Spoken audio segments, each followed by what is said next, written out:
You know what? Prior to every meeting that I'm going to actually go to, I want to anticipate potential questions that parents are going to ask me. The best thing for me to do is I take my dog for a walk. And as I take my dog for a walk, I keep just asking myself the question, what questions are parents going to ask me? I think that's a great example of empathy. Hmm. The amount of empathy that you need to coach well. You don't just understand where your players' heads are at, you also need to understand where their families' heads are at. I realize that every parent cares deeply about their player, whether it's a son or a daughter, and they want to know that they're going to be well taken care of, and they want to know where the ship is going. Welcome to Coaching Call, our weekly podcast where we answer your questions about coaching hockey. More than skills and drills, we coach for connection and character on and off the ice. How are you, Dave? I'm doing very well today. It's a great day. Took the dog for a walk back home, little workout, and I'm ready to go today. Yourself, Susan? Very nice. I had tea with an acquaintance that I met 8 years ago. So Okay. that was really nice to have that connection again. Nice. It's always good to reconnect with people that you feel connected with. Yeah. Yeah. Yeah. Yeah. And I'm finding that with this podcast, I'm doing the same thing with my old coaches or people who I've Oh. coached with or they've coached me. And even our guest today that we're having on, Gary, I haven't spoken to him for many moons, but boy, I tell you, when I reached out to him, it's just like we just picked up where we just left off. Oh, that's great. I look forward to talking to Gary, Mm, and he'll be a big help for this week's topic. mm. I've been working on my first parent meeting with my select team. Now, as a parent, I've never attended a parent meeting. So even though this is an entire chapter out of the Hockey Canada Coach 1-2 course, no one's ever had a parent meeting with me. So I'm going to try and do a good job of this. Oh, I know you're going to do a great job. You went to that Hockey Canada course. Did they have any outline for you? Yeah, they did. They had an outline that had 7 parts to it. 1, an introduction. So introduce yourself for 5 to 10 minutes. 2, give an overview of your coaching philosophy. That would be another 10 minutes. Give details of your program. What are you going to emphasize this year? When are the games? When are the practices?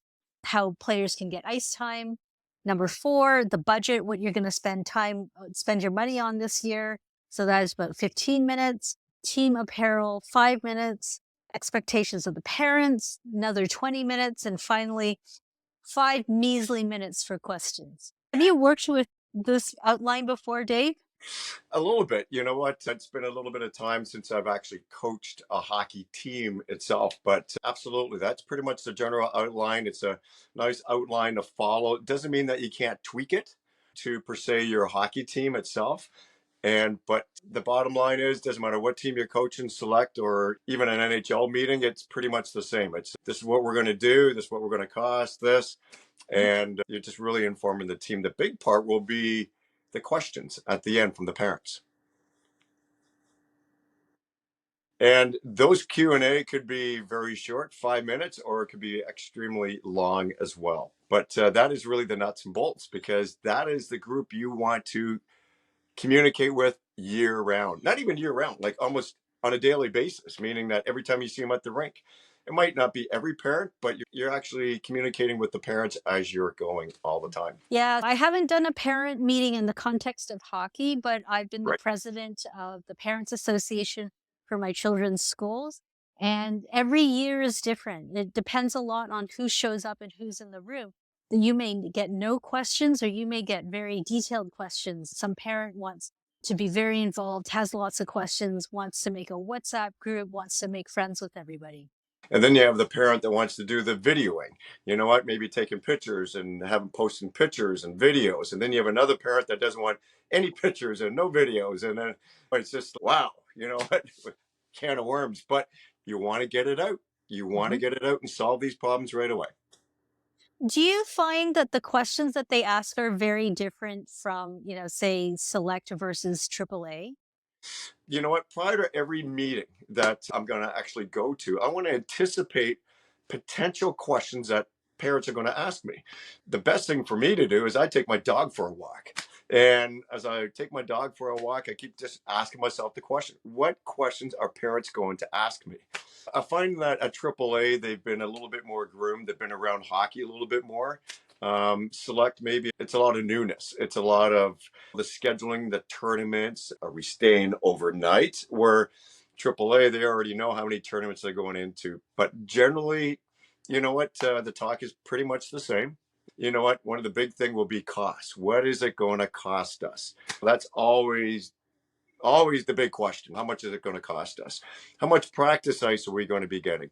Are we bringing in a skills instructor? Are we bringing in a goalie instructor? We're the goalie parents. Yes, you're bringing in the skills instructor, but what are you doing for us? How is that going to be working out? Mhm. And there are tons of questions you can go over, but you refining and really trying to feel what those parents are going to be asking you, so you're pretty much prepared for them when they do ask you that question. And if you don't have all those answers, you just go, that's a great question, I'll get back to you on that. I think that's a great example of empathy. Hmm. The amount of empathy that you need to coach well. You don't just understand where your players' heads are at. You also need to understand where their families' heads are at. Absolutely, because everyone is different. All the dynamics are different. And you know what? Some families are very well off. And so, whatever the price tag is, it's not a big deal. Where other families are very budget conscious and every dollar counts, especially these days with everything going through the roof. Are parents involved differently at select versus the high levels like AAA? Parents are still involved. They can be involved as managers, trainers, depending on what teams need what. At AAA, sometimes the coaching staff, which are now almost pretty much paid, will come in with their own staff. On their own staff No. would be head coach, assistant coach, and even the trainer and manager. The really most important, next to the head coach and all those people I mentioned, is that manager and trainer. Every trainer still has to go through the training course set out by the NCCP, right? Even if you're a doctor, it makes no sense, but that's just the way it works. It's insurance, probably. I would anticipate that. And I really find that a lot of these parents want to be included, not so much the on ice portion. You'll have a lot more volunteer parents on ice at select level than you would at the AAA level. We have one tournament this year and all of the parents are coming. And that surprised me a little bit. And you were saying at AAA, there's more travel. And Yeah, do parents still do a lot of the traveling with the kids? absolutely. All depends how many kids are in that family household.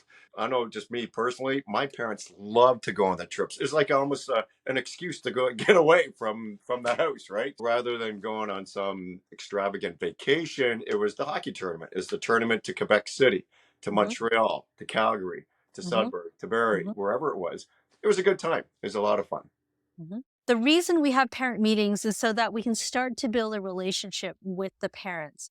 We like to talk about connections on this show, and that includes the parents. So, what has been your experience like building or not building relationships with parents? I know when I first coach, I, especially after the first meeting and you're running practices and you have games going, and then all of a sudden I can see the parents just, they want to know David about this. And I'd be out the back door. I was like, you know what? I am doing everything I can for this hockey team.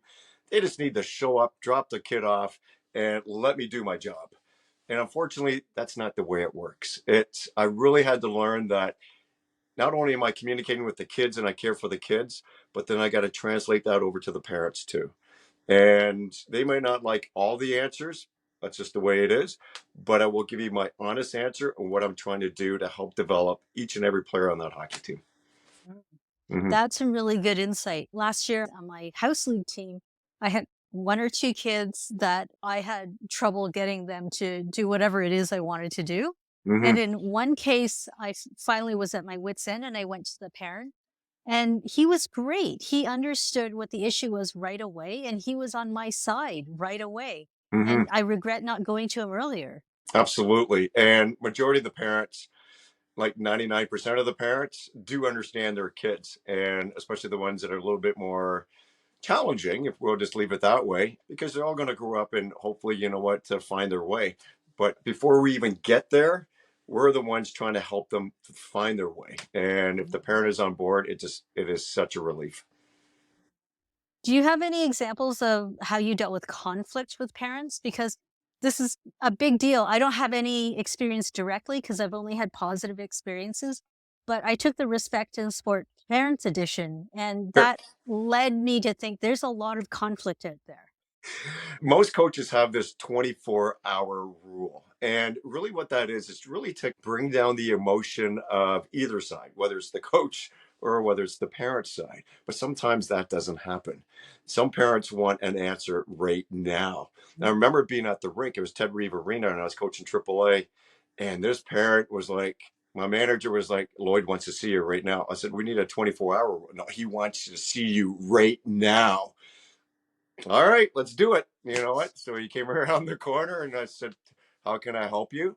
And you don't want to be in a heated situation as well. You don't want to raise your energy up and match the energy of the other person. You want to keep your energy low and let them steam. And you just say, I understand. I understand. And you repeat back what they're saying. And so he was telling me that his son wasn't on the power play, wasn't on the penalty killing. I understand your son was not on the power play. Yes, I saw all those power plays. And he was not on the penalty kill. Yes, I saw all those PKs. So I understand. And then all of a sudden, once I saw his energy level drop, and I said, Mike, to my manager, can I see the game sheet tonight? And I said, Lloyd, you're talking about tonight, right? All those power plays and penalty killings. I said, here's the game sheet from tonight. Neither team had a penalty. And he looked at me and went, I know there were penalties, and left. You know? But what happened is that the next time I saw him 2 days later, whatever it is, during our practice, I went straight over to him. I said, I don't want this to fester up inside of you. Let's talk Mm. now. He said, and then he apologized. He actually Right. apologized to me. I'm so sorry. I have it so built up in my head that there was not even a penalty during the game, and I was already blaming you. It's amazing how you have to talk. And I think what I've learned is that you just can't talk once a month to parents. Mhm. You got to be communicating as regularly as you can with them. Mm. Um, Now, when you first started coaching, was email as prevalent as it is now? No, not at No, all. No, because didn't even have email. How's that? yeah, exactly. Last year, I sent a lot of emails. I tried not to send too many emails. Like in the beginning, I sent a lot of emails, but after Yep. that, I tried to send at least one email a month. Yep. And I would talk about how the team was going, and I would talk about the kids as kids and how I was proud of them for something that they were doing, but also give them suggestions for, I don't know, preventing injury and nutrition, that kind of stuff. Sure. Sure. 20 years ago, 30 years ago, we didn't have email. So what did you do? That's where we had those parent meetings, and the parent meetings used to recap all that stuff. What, 20 years ago, 30 years ago, we didn't have any emails. I think it's really a great opportunity just to touch base. And it could be just point form, a recap of the game. Don't forget to bring your water bottle. Hey, eat Mhm, something nutritious before you pop in. Don't mhm, stop at the golden arches before you come in. But back then it was just like you only had so much time to really talk to the hockey team. So my communication was with the team always. My team were responsible for themselves. So we talk about nutrition in the dressing room. We talk about water. We talk about stretching. We talk about all these small things to make them better hockey players. mhm, But what got lost was the parents not knowing what we were trying to do in the dressing room. And the only person that would be that in between person was our manager. And if he mhm. wasn't able to get in touch with them or talk to them all, or because they get in their kind of little groups, right? He's like, okay, all the parents come on in here for a big circle meeting. No, I don't think it was like that at all. I believe that the emails are great. It's just you're talking to the kids, and now you can just communicate with those parents too. Hmm. Huh? I think it would be a best practice these days with the technology that we have available. We're having our parent meeting virtually. We're doing it in the evening where we would normally have a practice, but practices haven't started yet. And we're doing it over Zoom. And it's my plan to record the meeting and then make the recording available to any parents who couldn't be there. Oh, I think that's just amazing because you know what? if you were to do it during a practice time, then you have to come off the practice ice and then you have to find a room. And if you had to use a stinky dressing room, you'd use a stinky dressing room. Or if you wanted to rent a room, if you had one of those facilities, a hockey rink that actually has general meeting rooms, that's great for you guys. But you want to be as a coach on the ice working with the kids. And I think this is a great opportunity to touch base with the parents, and you have all the parents. Just make sure you control whether they can be muted or not muted. And I think having the meeting, you set a time. This meeting is going to be 1 hour. And you know what? So people know it's 1 hour. If you don't set a time limit, then all of a sudden it could go to 2, 3, 4 hours. And people are like, I got to get the heck out of here. I got to go to bed or whatever it is. So is an hour a good amount of time for a parent meeting? Absolutely. You know what? It's more than enough time. You know what? You want to stick to your format. You want to make your notes and you want to get through them. And you can just say to the parents, don't worry about making any notes. You can make notes. I will forward you my recap to you by email, or you can actually forward it to them even beforehand. Mhm. You can even ask the parents if you have any general questions, you know what? Type them into the chat box during Zoom or send them ahead of time. And then you could actually look up those answers too. I think technology is great these days, and we should use full advantage of it. The manager has organized the meeting. Her son has played select before, and she said 30 minutes, that's it, that's enough, which is very different from the Hockey Canada recommendation, which is well over an hour. I Right. think over an hour is too much. It's too much commitment, and I don't know what I'm going to say for the last, I don't know, whatever it happens to be. Like, based on my experience with parent meetings, even if you have a lot of questions, you want a way to end it. Mhm. And Mhm. I have an agenda. I have a handout that has all of my key notes. And I also have a couple of forms that I need the parents to fill out. And the manager is going to send all of that out in advance. I think that's great. I agree with your manager. If you can make it shorter, absolutely makes people more happy, right? Oh, I got a Zoom meeting. How long is it? 10 hours. Oh my gosh, right? But you know what? If you know that it's 30 minutes and it's compact and you're prepared, you could probably blast that thing off in 30 minutes. Mhm. But then again, it comes around to the questions. How long, right? Mhm. How long would it all be? I've been training hockey teams for over 30 years. And you know what? I've worked with a lot of great coaches, and every coach is different. You got to be who you are. You got to be your own personality. But one of the coaches I found that was over the top with his communication skills with the parents was Gary Titmarsh. This guy was awesome. I can take lessons from him. And the one thing I found with Gary is that not only did he have great communication with the kids, but he also had it with the parents as well. I'm not saying that he didn't have any problems, but there was a lot of problems that were avoided just by the ability to communicate and allow the parents to know where the ship was going. And once we have him on, he'll let you know a lot more as we go forward. That's awesome. Let's bring Gary on. Hi, Gary.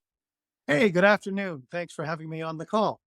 Why don't you tell us a little bit about yourself? My name is Gary, and I've coached hockey for over 20 years.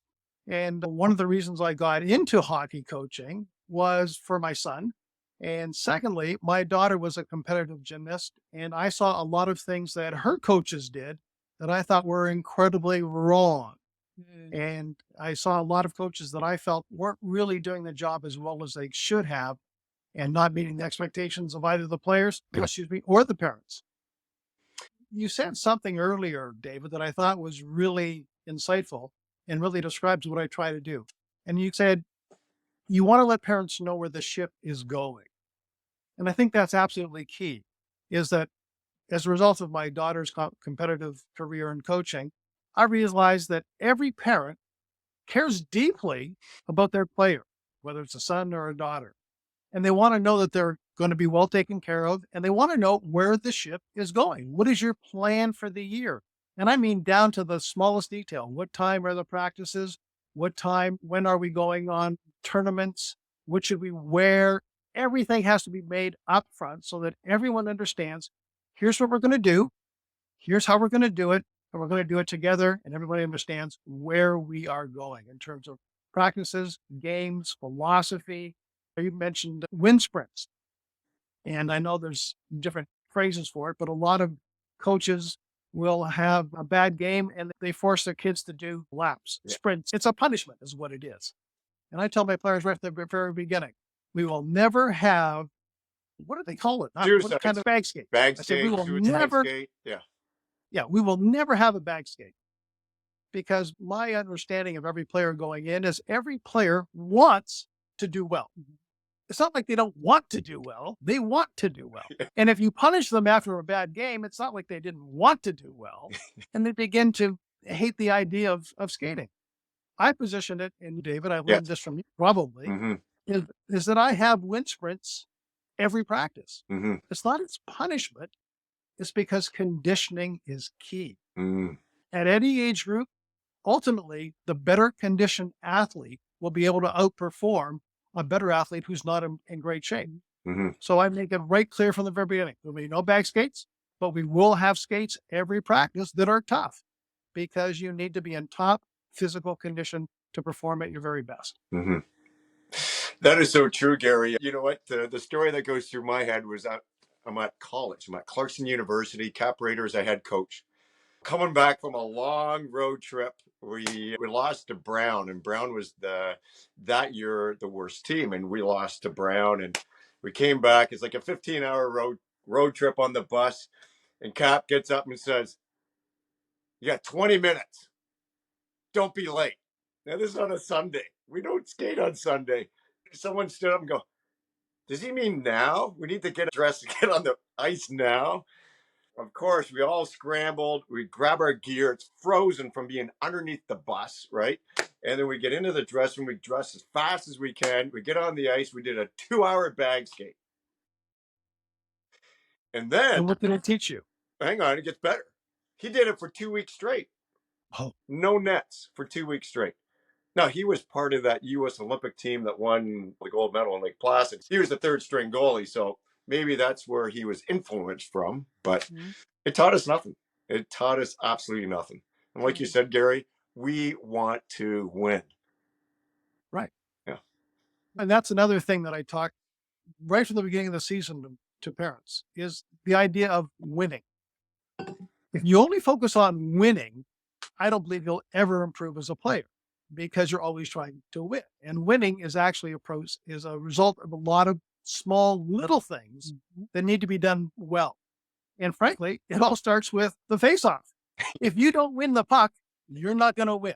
Mm-hmm. But once you win the puck, you've got to make a pass. Mm-hmm. And to make a good pass, you have to have players in position who know where they're supposed to be. Mm-hmm. So it's all these little details that create a win. Mm-hmm. And I find, David, that I tend to coach younger teams more than the older teams, Right. like under 12 years old, is that if you can get them accustomed to the idea that winning is a result of doing all the little things right, Mm-hmm. making the pass, Mm-hmm. getting a man in the open, understanding your defensive and offensive responsibilities, etc. And I actually, I don't know if I talked about this, and with my younger teams, I actually keep track of the number of passes, and we reward players for great passes because that's ultimately, as we grow up, that makes the difference. You can be a great skater, but if you can't pass, you're not going anywhere. Mm-hmm. And if you can't take a pass, you're not going anywhere. So I really focus on let parents understand and players understand that it's the small things done right. And I think I learned that from you because your demonstrate, observe, correct Mm-hmm. is an attempt to, hey, here's what we're going to do. Mm-hmm. I'm going to observe you and I'm going to correct those mistakes as quickly as possible so they don't linger. And I think a big part of practices and things I tell parents is you can't fail in practice. Practice is for trying out those things we're not good at. So why would I punish you if you're not? Let's find to get better. I have a question for both of you. How do you deal with losing streaks, both with players and parents? David, do you want to go first? Sure. I've never had one. Well, No. you know what? If you're talking about a losing streak with obviously wins and losses, you know what? You can analyze it that way. But sometimes you have to look at the teams who you're playing. You have to look at potentially the players on your team that maybe haven't shown up. Could be some of your better players as well. But then you have to start evaluating the stats. Where are you losing on the stats? Are you losing with face-offs like Gary had talked about? Are you giving up too many shots? Are we giving up too many high-quality shots? Too many rebounds? It's the game inside the game that you really got to analyze itself. As Gary said, these players show up to play hard. And you know what? It's our opportunity to show them and change the meeting. That 2-1 loss, 3-1 loss really is a result of this.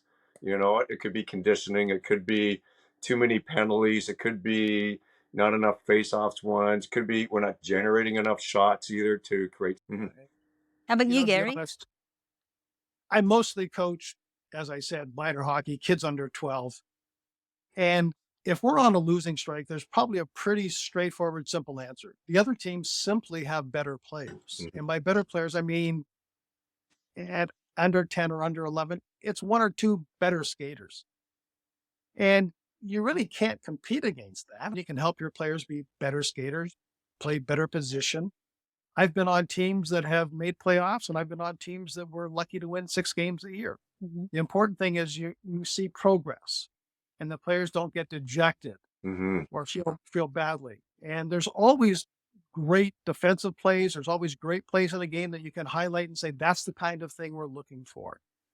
And David might agree, the game is won or lost in practice. Mhm. That's where the game is won or lost. And that's why I really demand from my players that in practice, it's got to be 100% all the time. Mhm. Because you can't give it in practice. It doesn't magically appear in a game. It's the John Wooden philosophy. And Yeah. it really is as simple as it is. I can't remember exactly who the player was, but one player, hey, coach, look, see that? I can make a layup or I can do the 3-point. Says, yeah, that's great. But can you do it with your left hand? But the question about a losing streak is sometimes it has a greater impact on the parents than it does on the players. Right. And I think that's where it kind of filters down. I read a fabulous article years ago, David, you may have read it, where it talks about they interviewed 200, 250 high top level athletes and asked them, what do you remember most about growing up as an athlete? And they said, oh, the drive home. Because in the drive home, the type A father was like, you screwed up that play or you did this. And people said, we hated the drive home. And I remembered I had done that once or twice with my son. And I said, you're right. And the article said, what would you prefer happens in a car? Just say, it comes back to grandparents. If you ever see grandparents watch their grandkids play, they just love watching them play. So enjoy watching them play. And in the car, just say, hey, that was a great game. I saw you did a great play. If the kid wants to talk about it, he'll talk about it. But a lot of kids that I've coached are terrified of their father, generally speaking, on the drive home. It can be mothers So too. I It actually doesn't send out Gary's this. leading it. It can be the moms too. Yeah, I actually send this article out to every parent before the season starts, Mhm. saying, you know what? Take a lesson from this article and take a lesson from me. Don't get hard on your kids on the way home. Mhm. Enjoy the experience, because every parent will tell you when it's over, we just enjoyed watching them play. It's so true. And you know what? We all know deep down inside, you're really just trying to help your kid. That's Yeah. all you're really trying to do. But when you've been on the other side of the fence as a player, getting this, you don't need it. I know when I screwed up as a player. Right. I know when I gave the puck away. I know when I fell. I know when I lost the face off. I don't need it pushed back into my face again. Even with a 9, 10, or 11-year-old, if they've made a bad mistake on the ice, we all make mistakes. I can just look at them skating and I know that they feel bad. They don't need a coach in their face, parent saying, you made this mistake. That's not going to help them in any way, shape, or form. So if it's something that I can tell they're really upset about, because sometimes at a young age they get very, I tell them, said, hey, don't worry about it. Mm-hmm. We'll learn from that Yeah. and we'll know better next time. Yeah. Way to go. At one point, I was that parent. I wasn't really negative, but I would talk about how things could be better. And I decided to do only positive reinforcement. Yeah. And now my son's favorite time is the ride home. He can't wait to get in the car and he'll say, how'd I do? How'd I do? And I'll tell him how he did. And then he says, oh, well, and he'll say it again, how'd I do? And I'll tell him the same thing, right?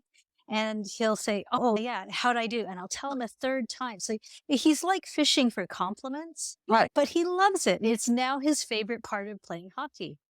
One of the things that I instituted with all the teams that I coach is after every game, I send out a fairly comprehensive coach's comment.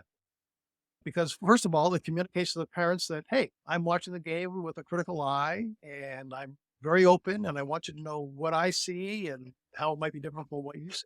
But it's all generally very positive. Here's what we did really well today. Yeah. And I try to highlight any any number of players who've done well. It's not necessarily goals. It could be this was a tremendous defensive play by someone. This was a great save by the goalie. In this, we might have lost 10-1, but there's always positives coming out of every single game. And then at the end, also scored with an assist by and whatnot. And here's what I think we need to look to improve to move forward. That's all. Nothing more than that. And I get so much feedback from the parents saying, the kids can't wait to read this because it's always about good things. And the parents love to read it because they go, oh, I see how the coach has got a positive attitude, enthusiastic about where the team's going. And it really removes any sense of parents trying to understand what the coach is thinking. I love that. Yeah, no, it works out really well because in my experience, and I know David, a lot of coaches have a lot of success with this where they'll have a 24-hour no talk rule after the game. I went, what's that? I don't understand that. The team comes off the ice. They go into the dressing room. I'll say a few words. What did we do well? Boom, boom, boom. What do we need to improve? Boom, boom, boom, boom. And then I go out and I stand in the lobby with the parents and they realize I'm approachable and we all want the same thing. And I have reasons for everything I do. So if they want to ask me a question, I know exactly why I did what I did and when I did it. And David knows I tend to roll the lines because every kid has to have confidence. You never know when they're going to be able to step up and they're going to be having to step up. And funny you said about parents, I've had very little trouble with parents over 20 years, almost none to speak. Not like me, but you know what it is? It's experience.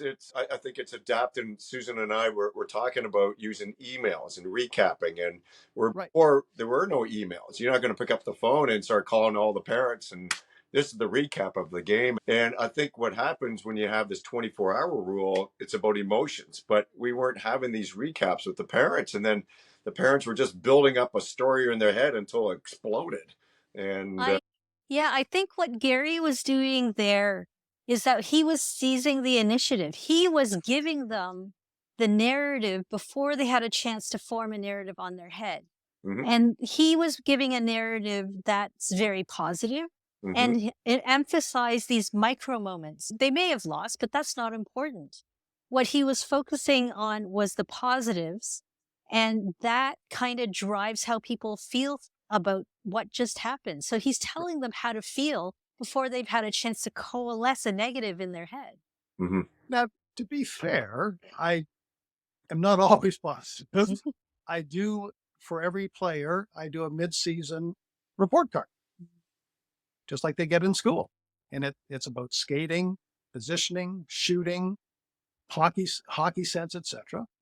And I grade each player and I try to give them feedback so that when the end of the season comes in the GTHL and players are wondering, am I going to make the team next year or whatever the situation is?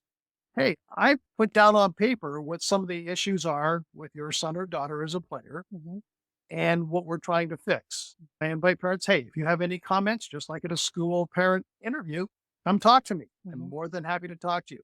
In 10 years of doing those, I don't think I've had 3 parents come and talk to me. And the 3 parents who did was all because their kids were doing great. This is really smart.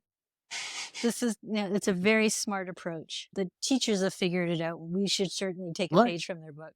It's I'm going to tell you what I'm going to do. I'm going to tell you what I did, and I'm going to tell you what I did again. Because really what you have 30 coaches in the stands coaching. Yeah, they all have and they've never lost a game. And all of a sudden you're trying to work on, say, hinging, D to D a hinge and up to the side. And you see it happen a couple times and it's great. But then you have the 30 coaches telling you need to do this because this didn't happen, that didn't happen, that didn't happen. Yeah, but did you see the hinging tonight? No. One of the most interesting comments I always get after a certain number of games is, we're not doing very good on the power play. Why aren't we working on a power play? And these are like 9 and 10-year-olds. I'm thinking, how many power plays do we actually get in a game? They go, not many. I go, okay. And don't power plays depend on passing? Yeah. We can't hardly make 3 passes in a period, let alone make 3 passes in a power play.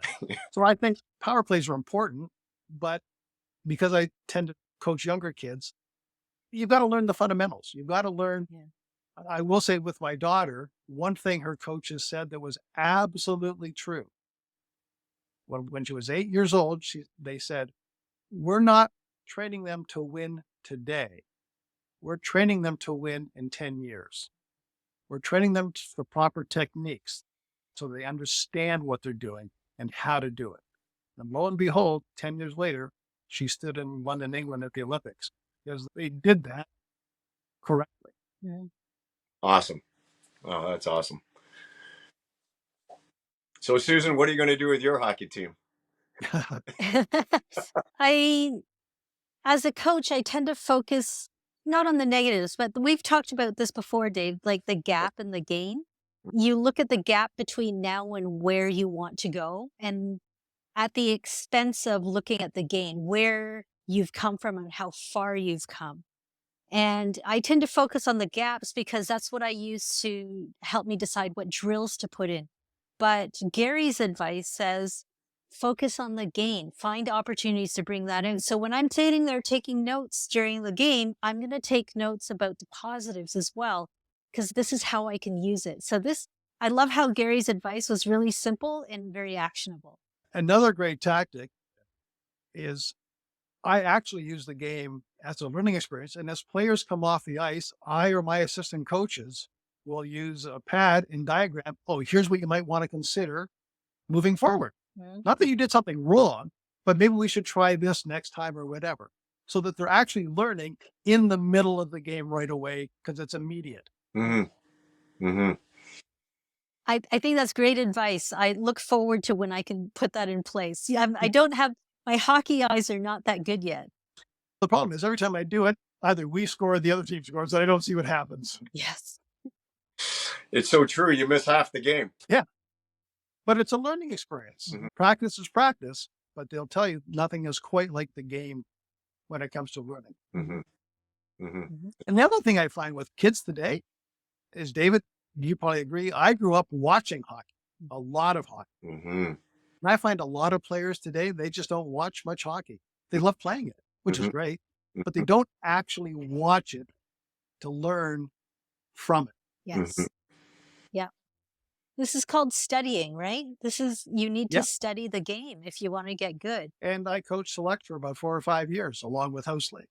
And the way that I approach single A or double A or triple A is actually very different than I approach select or House League. Mm. In basic House League, if you can just get the kids to realize, and this is a very simple rule, David, you might disagree. One rule, try to be first to the puck. Be first to the puck. No matter what else, if you're first to the puck, good things will happen. And I've actually talked with some parents of kids who said, geez, my kid's really struggling in House League. What can we do? I said, just tell them, be first, just everything else out of your mind, be first to the puck. Mhm. Position is important. And don't race halfway across. And then they realize, oh, yeah, be first to the puck. And big, good things happen. And that in house league, the kids who have the puck, they're always first to the puck. They just know that Right. part of the game, right? They're Yep. on the puck right away. And then Yep. how many are watching? How many are watching? Right. Mhm. Yeah, absolutely. And then you try to teach the positioning and all that comes Yeah. in. But let's go get the puck. Let's be on the puck. But yeah, if you have a team with the mindset to be first to the puck, I tell you, that will be a successful team Mhm. at any age. Any age. That's right. First, and then own it. I want you to own that, Right. right? Don't give it away. And the kids get tired of me saying this. And I go, if you're not first to the puck, what's your next job? Work twice as hard to get it back. Mhm. Do you have any final thoughts on how to have good relationships with parents, Gary? Yeah, really just to summarize is that I really try hard to communicate what I want to accomplish and how I'm going to accomplish it and a time frame for when I'm going to accomplish it. And it starts very early at tryouts all the way through the season, and it just never stops. I'm always looking for fun ways to make the game more fun for the players and for the parents. When I sign a player, I would send out a news release and it would have the TSN, ESPN logos on it, breaking news, John Smith has just been contracted to play for the Markham Islanders and da da da da da. And here, Coach Gary says he's an amazing player with a great, and they get a press release and they think that's a lot of fun. We'll have pizza parties, or when they first game, I give them, when I actually give them their sweater, I say, by the way, here's $100,000. They go, $100,000? It's a chocolate bar. But just little things that they can realize, you know what? Hockey's hockey, but having friends, having a fun time, and walking out with your head high that, hey, you did your best. It's all great. That's great. That's Mhm. great. I'm completely on board with that. Susan, do you want to hire him or what? Yeah. No, I have a job. I have a hockey coach. I don't have a job. I'm retired. Thanks for coming on today, Gary. My pleasure. Anytime. Thanks a lot, Gary. Great to see you again. Super. Thanks again. Okay, we'll talk to you soon. Okay. Bye-bye. Okay, like I said earlier, I've worked with so many coaches, but the key thing with all these coaches, and they were all successful, some a lot more than others, Gary being one of those. Yes, he was successful. And it's not just winning. Success doesn't come from winning and losing. It's really about how the season is progressing. We need to progress as we move forward, right? And he had talked about that. And when I think about the other coaches that were unsuccessful, they were afraid to make those tough decisions. They were afraid to talk to the parent. They're afraid to talk to the kid. They allowed the bully to run the hockey team and the coaches. You know what, man, you got to step up. You got to step up for not the one, but not only the one, but also for the other 14, 15, however many on the team, right? And then plus the parents and behind that, the support. Like, you're representing a big group here. And Gary understands that. He says, sometimes I got to make tough decisions and tough choices and have tough conversations. But that's why you're the leader. That's what leaders do, right? So you got to remember that. Mm-hmm. Yeah, I'm not sure this is talked about as much in terms of hockey coaching, but really the leadership skills come to the fore. What we talk about a lot into context of hockey are skills and drills, right? You can go to Hockey Canada and take skills courses. You can get lots of drills. There's a drill hub on Hockey Canada. But this kind of very judgment oriented, very subjective in the moment. How do I lead? How do I build relationships? How do I build connection? That's leadership, and that's tough. Comes from within. We all have leadership characters inside of us. We have those skills. Some are more natural than others, but you just start building on it. And you're going to make mistakes. That's okay. But then own it and say, that's not me. I'm going to move forward. And this is who I am. And yeah, that's all you can do. My goal is to not to make the same mistake twice. Make each mistake only once. And I think that's progress. Absolutely. Absolutely. We're human. We're going to make mistakes as we go. But if you keep doing the same thing over and over again, you're not progressing, right? So it's the same thing as a Nutrizone regroup. You have the defense come back, you're going to hinge, and then go to the other side. And in the beginning, it might not be a good hinge. It might be straight across, or the one defenseman's not positioning. And you keep working, and then all of a sudden, wow, look at that team. They're so good at Nutrizone regrouping and hinging and hitting the far winger. That takes practice. That takes time, right? And coaches are no different how they deliver the message, how they communicate, what works, what doesn't work. I'm not saying that again. That didn't work. Or I'm not going to try that again. And work in progress. Work in progress. Absolutely. But what we can do rather than reinvent the wheel is that we listen to guys like Gary. Gary has a really great ideas and what he does for his hockey team that has success. And you want to take from him and apply it right away. Don't wait a year.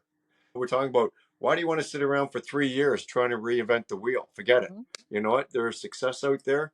Copy it and just be yourself. Become yourself. All right. Yeah. Yep. Mm-hmm. Because everyone else is already taken. I think that's true. That was a great call, Dave. He's amazing. Yeah. Wait till the next ones I have. Looking forward to it. Thanks for tuning in to Coaching Call. We'll be back next week to answer more questions. The audio podcast is available from Apple, Spotify, and other directories. The vidcast is available on YouTube. Send us your questions in the comments or on our website, newcoach.ca. Bye. See ya.